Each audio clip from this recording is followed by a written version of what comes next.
पुढची बातमी आता नाशिक जिल्ह्यातून भावली धरणावर पर्यटकांवर हल्ला झालेला आहे। नाशिकहून आपल्या कुटुंबासोबत पर्यटनासाठी भावली धबधब्यावर गेलेल्या पूनम भागवत आणि त्यांच्या कुटुंबावर हल्ला झालेला आहे। फिरायला गेलेल्या कुटुंबापैकी एका तरुणीची स्थानिक टवाळखोरांनी छेड काढल्यानंतर वाद झाला। टवाळखोरांनी या कुटुंबाचा पाठलाग करत हल्ला केला। लाकडी दांडे आणि लोखंडी रॉडने मारहाण करण्याचा देखील प्रयत्न झालाय। या हल्ल्यात हल्लेखोरांनी गाडीची तोडफोड देखील केली। हल्ला होताच जीव वाचवण्यासाठी भागवत यांनी गाडी पळवली। हल्लेखोरांनी 10 ते 15 किलोमीटरपर्यंत पाठलाग करून ठिकठिकाणी हल्ले केले। सदर घटनेप्रकरणी आता नाशिकच्या अंबड पोलीस ठाण्यात पहिला गुन्हा दाखल झालेला बघा। नाशिक जिल्ह्यातील ही धक्कादायक घटना आहे।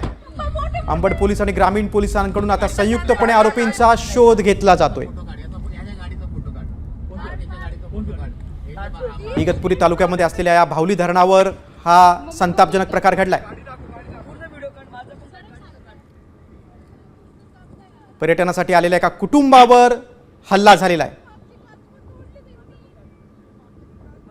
याचा फोटो काढ, याचा फोटो, याच्या गाडीचा फोटो काढ, त्याच्या गाडीचा फोटो काढ,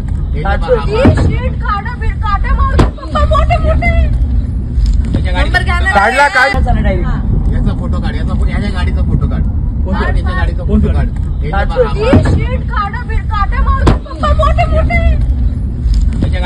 काढला काय याचा फोटो काढ, याचा फोटो, याच्या गाडीचा फोटो काढ, त्याच्या गाडीचा फोटो काढ,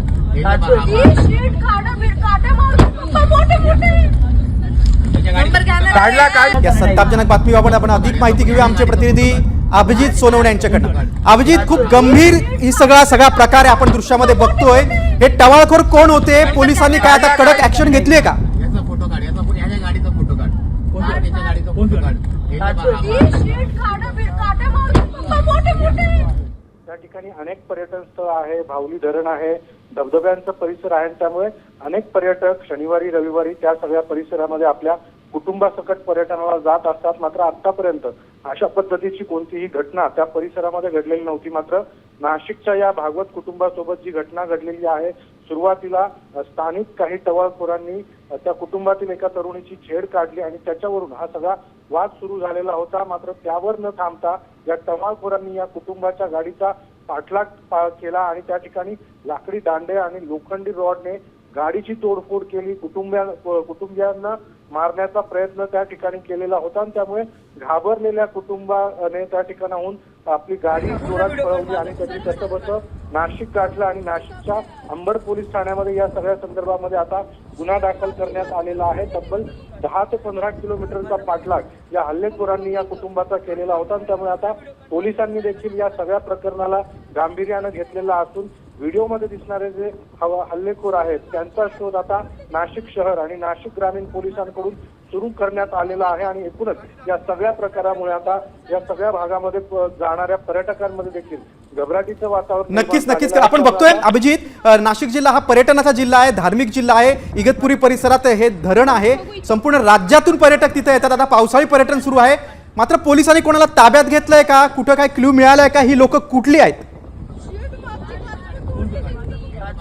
पोलीस आता या जे व्हिडिओ सध्या समोर आलेले आहेत त्यावरून या युवकांचा, या हल्लेखोरांचा ठाव ठिकाणा आणि त्यांची ओळख जी आहे ती पोलिसांकडून पटवण्याचं काम सध्या सुरू आहे आणि या सगळ्या संदर्भामध्ये लवकरात लवकर आता या सगळ्या हल्लेखोरांना देखील अटक केली जाईल अशा पद्धतीची माहिती पोलिसांकडून देखील देण्यात आलेली आहे। मात्र सध्या जर आपण हे सगळे दृश्य जर बघितले तर अतिशय हे जे व्हिडिओ आहे या व्हिडिओमध्ये आपल्याला बघायला मिळतं की कशा पद्धतीने ते कुटुंबीय घाबरलेलं होतं, भेदरलेलं होतं आणि ते कशा पद्धतीने त्यांनी आपला जीव वाचवून त्या ठिकाणाहून पळ काढलेला होता।